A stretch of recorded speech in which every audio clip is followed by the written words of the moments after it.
All right, let's dive into some really interesting demographic changes happening over in Zimbabwe. We've got a Yeah. ton of data, census reports and stuff spanning a couple of decades, all focused on marriage and fertility trends.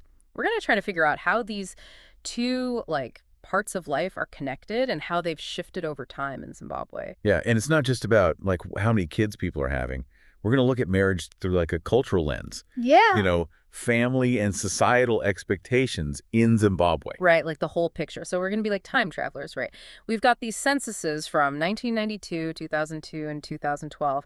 Let's start with marriage trends. What demographers call nuptiality, right? Okay, so the first thing that jumps out is that marriage is like super common in Zimbabwe. Almost everyone gets married at some point. We're talking about 98% of both men and women. Wow, 98%. You don't often see that kind of consistency across a whole population, do you? But the report mentions that while marriage rates have increased overall, the biggest jump was between 2002 and 2012. And it was a bigger jump for men than for women. What factors could explain that? Hmm.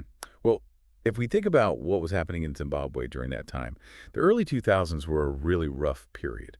You know, Lots of economic instability, a lot of hardship. That probably made it harder for men to meet those, traditional expectations of financial stability before marriage. They say they're expected to. Yeah, men are traditionally expected to have reached a certain level of, financial stability and to be able to afford the lobola or bride price before getting married. Remind me what lobola is again? All right, lobola is like a traditional bride price Yeah. paid by the groom's family to the bride's family. Okay, so the tough economic conditions basically delayed a lot of marriages. It's like it created this backlog. And then once things started to improve, we see this surge in marriages, especially among men. Exactly. It's also important to remember that women in Zimbabwe tend to marry younger than men. Oh, that's right.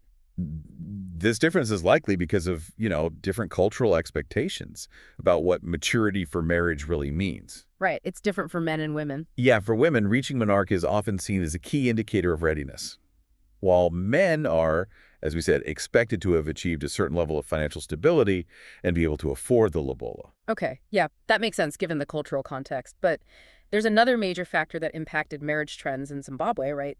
HIV/AIDS. The report highlights how the epidemic, especially when it peaked between 1992 and 2002, dramatically increased widowhood rates, particularly for women. You're absolutely right. That's a really critical point. The HIV/AIDS epidemic caused this tragic surge in widowhood, and its effects were felt much more strongly by women. And what's kind of concerning is that the report suggests that the high remarriage rates among widowed men, often to younger women, might have had like further implications for the spread of HIV. Yeah, that's a sobering thought. Okay, so let's switch gears a little bit now and talk about fertility trends in Zimbabwe. The report focuses on the total fertility rate, or TFR, which basically tells us the average number of children a woman would have in her lifetime, right? Yep, that's right. And the data shows that Zimbabwe's TFR has been declining. In 1992, it was around 4.7 children per woman, and by 2012, it had dropped to around 4. So even though it seems like a small change, it actually points to some, significant shifts in family size and reproductive behavior, right? Yeah. I imagine these fertility trends are playing out differently across different groups within the population. Does the report give any insight into that? It does. As you might expect, married women consistently have higher fertility rates than unmarried women, which, makes sense. It aligns with the cultural emphasis on marriage as a prerequisite for childbearing. Yeah. However, that gap is narrowing, especially in the most recent census data. Is that a sign that those traditional expectations might be changing? It's certainly possible. The report also points out this fascinating link between education, urbanization, and fertility. Both education and living in an urban area are associated with lower fertility rates. But here's where it gets interesting. The decline in fertility between 2002 and 2012 was less pronounced among more educated and urban women. So while fertility was declining overall, it was declining more slowly among these groups. Is that because they were delaying having children because of the economic instability we talked about earlier? Yeah, that's one possible explanation.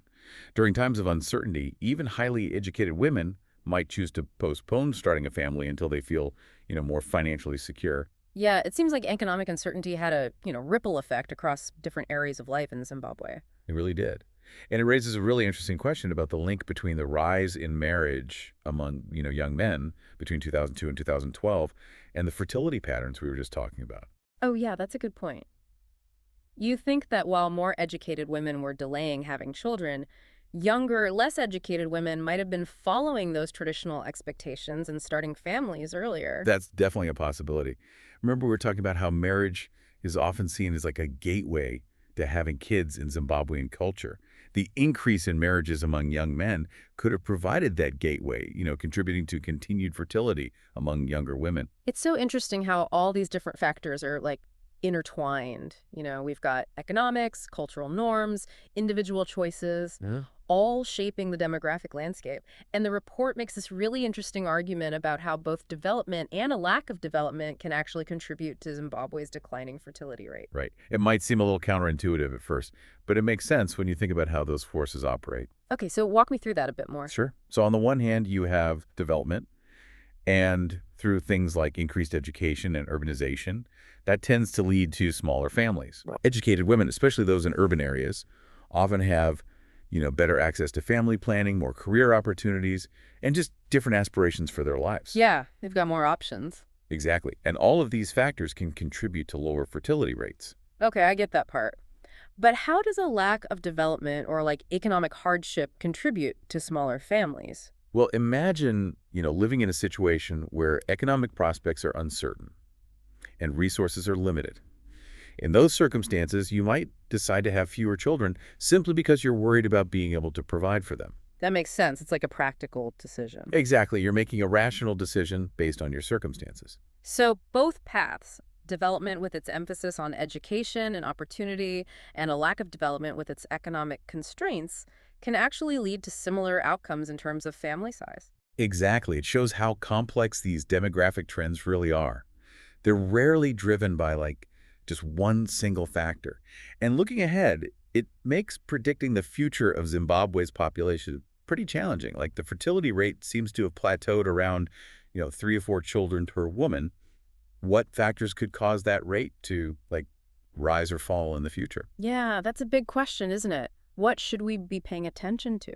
Well, economic conditions are always key. If Zimbabwe experiences, sustained economic growth and improvement in living standards, it's possible we could see a bit of a rebound in fertility rates, as couples feel more financially secure about having larger families. Yeah, if they can afford it. What if the economic situation gets worse? Well, if things get tougher economically, we could see a further decline in fertility as couples prioritize economic stability and have to make tough choices about family size. So economics and demographics are like totally linked. Absolutely. But what about those cultural norms we've been talking about? Could we see even more dramatic shifts in those norms in the future?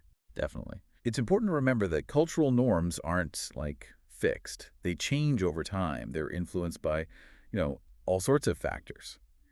If we keep seeing progress in women's education and empowerment and a greater focus on individual choice and family planning, we might see fertility rates decline even further as couples, especially women, have more control over their reproductive decisions. It's like this tug of war between tradition and modernity, each pulling in a different direction. But ultimately, it's the people of Zimbabwe who will decide the course of their demographic future.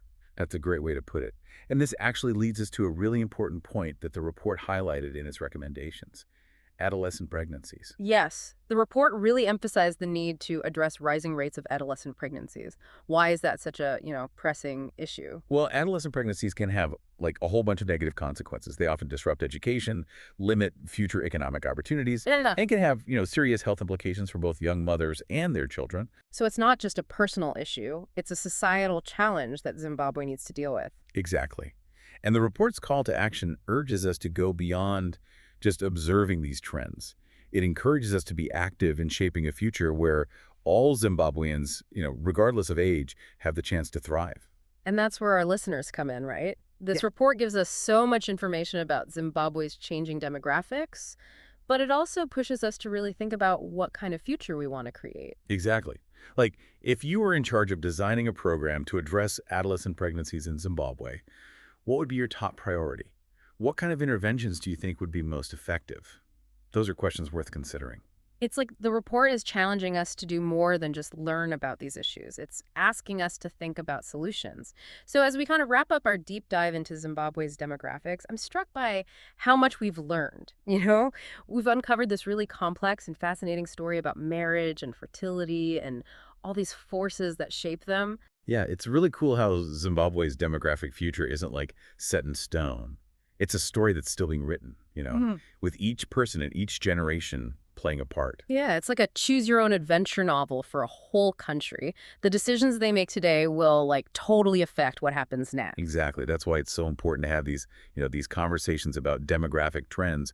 We need to consider different perspectives and the potential impact of our choices, as individuals and as a society. Right. And speaking of choices, that recommendation about tackling adolescent pregnancies really stuck with me. It seems like a critical area where, we can make a difference. I agree. And I think this is where a deep understanding of the local context is. Like, it's super important. We can't just use a one-size-fits-all approach.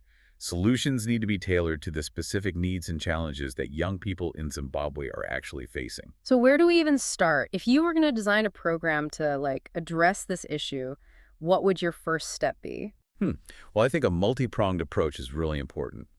We need to look at both the supply side, making sure young people have access to, good sexual and reproductive health education and services, including contraception, and the demand side, which means, challenging those social norms and expectations that contribute to adolescent pregnancies. So it's like attacking the problem from different angles, but how do you change those like really deeply ingrained social norms? That seems like a really tough job. Yeah, it's not easy, but I think it starts with empowering young people, especially girls. We need to give them a voice and agency. Let them have a say in their own lives. That means creating safe spaces where they can openly talk about these things, challenge those traditional expectations, and make their own informed choices about their bodies and their futures. It sounds like it's about shifting power dynamics and creating a culture where young people feel, supported and empowered to make healthy choices. Exactly. And it also means working with communities, families, and traditional leaders to try to build understanding and acceptance, you know, about why it's important to delay having kids and to invest in education. So it's like a holistic approach, right? You're tackling the practical stuff like access to services, but also addressing those cultural beliefs that influence behavior. Right. And that's where you can see real, lasting change. When you combine evidence-based interventions with an understanding of the local context and a commitment to empowering individuals, you create the conditions for real transformation. I'm realizing through all this that demographic data is so much more than just numbers, It's like a window into people's lives and experiences. It reflects their, hopes and dreams and challenges. Yeah, and it reminds us that we're all part of a bigger story, a story that's still being written. The choices we make today will impact what happens next, not just for ourselves, but for the generations that come after us. So as we wrap up, I want to encourage all our listeners to, think about these choices and to talk about these important issues. We all have a role to play in building a better future for everyone in Zimbabwe. And if you found this deep dive interesting, I highly recommend checking out the full report. It's got even more insights and analysis that'll really get you thinking about, all these complex population dynamics. And remember, the future isn't fixed. We can all help shape it. Thanks for joining us on this journey into Zimbabwe's changing demographics. Until next time, keep exploring, keep asking questions, and keep diving deep.